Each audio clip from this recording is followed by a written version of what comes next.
What's up guys, welcome back to another Content Advent Calendar video. Thank you once again for joining me at this festive time of year.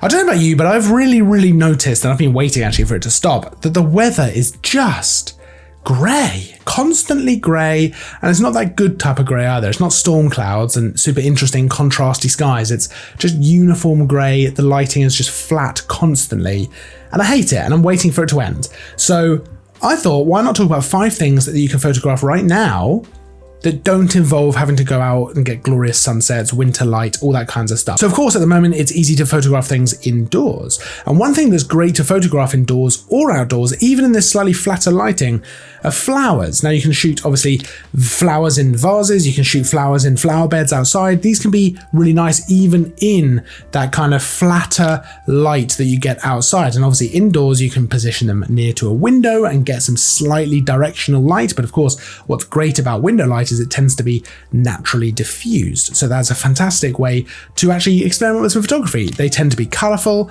They're a great subject, to be honest. So that's something that I like doing, is photographing some flowers when I really don't have any option to go out and take big old landscapes and all that kind of stuff. Food photography is also a super awesome thing to try out while you're kind of dealing with this terrible weather. Now, I love food photography anyway. There's all kinds of stuff you can shoot, from kind of big meals to desserts to cookies to all that kind of stuff. We have got some full tutorials on food photography on the channel. We talked about pancakes, talked about cookies, talked about a bunch of stuff, but I love photographing food. Now, this is something, again, you can do by a window to get that natural light. If you don't want to set up a whole light, that's not a problem. You can just use window light. And again, it's naturally diffused. But I use, lighting for these videos, so I always have lights kind of set up so it's easy for me to pop down some kind of surface to pop the food onto, and then go ahead and just style it out and set up different things around my subject. So for the cookies, for example, I've got a glass of milk, I've got some chocolate kind of broken up around, some coffee beans, because they just kind of match and look nice within the frame.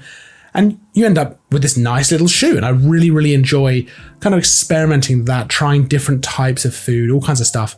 And that's something which is great to do on a grey, rainy day. Same thing goes for product photography. There's loads of different ways you can shoot products, and this can be really creative. It doesn't necessarily sound super fun at first, but actually when you start thinking about it, how are you going to style things? How are you going to light things? How do you want to change things up? You can get pretty much as creative as you want to. You can go for something like this, which I really like. I just had a few of the Fujifilm cameras lying around, so I decided to make this nice photo. You could go for something like this, which is a very different kind of feel to it, but I'm really pleased with it. Something like this with the Coca-Cola, which I really like. Or you can go for something a little bit more kind of easier, kind of a bit more straightforward. This is just with window light. This is just a nice straightforward shot on my black dining room table. I've got kind of dark walls behind, and we're using window light to kind of light the whole situation. And I really like it. This was actually shot for a competition we ran where you could win a Canon mug or cup or whatever you want to call it.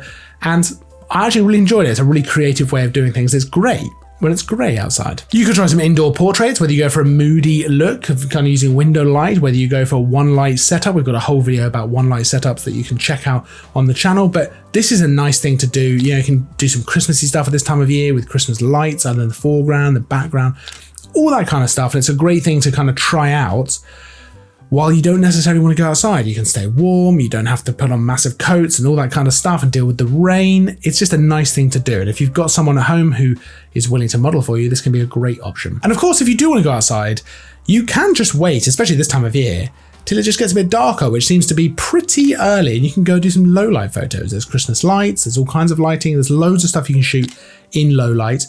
And that's a great option. You don't have to worry about the fact that it's grey and the fact that there's low contrast and all that kind of stuff, because that's not your problem. You're going out in the low light and taking photos of all kinds of interesting things. Now, we had a low light video a couple of days ago, so you can check that out for all kinds of things to shoot in low light and how to do it and how to get the best results. But that's a great option. If you have any of your own tips for what to shoot when the weather is grey and rubbish and just not good at all, pop them down in the comments, because I always love hearing that kind of stuff. Of course, there's a full list of all the kit used for these photos and this video and all this kind of stuff down in the description, so you can go and check that out. Don't forget to like and subscribe if you enjoyed the video, because there's new videos every day through to Christmas Eve. I will, of course, see you tomorrow for another video. But until then, as always, thanks for watching.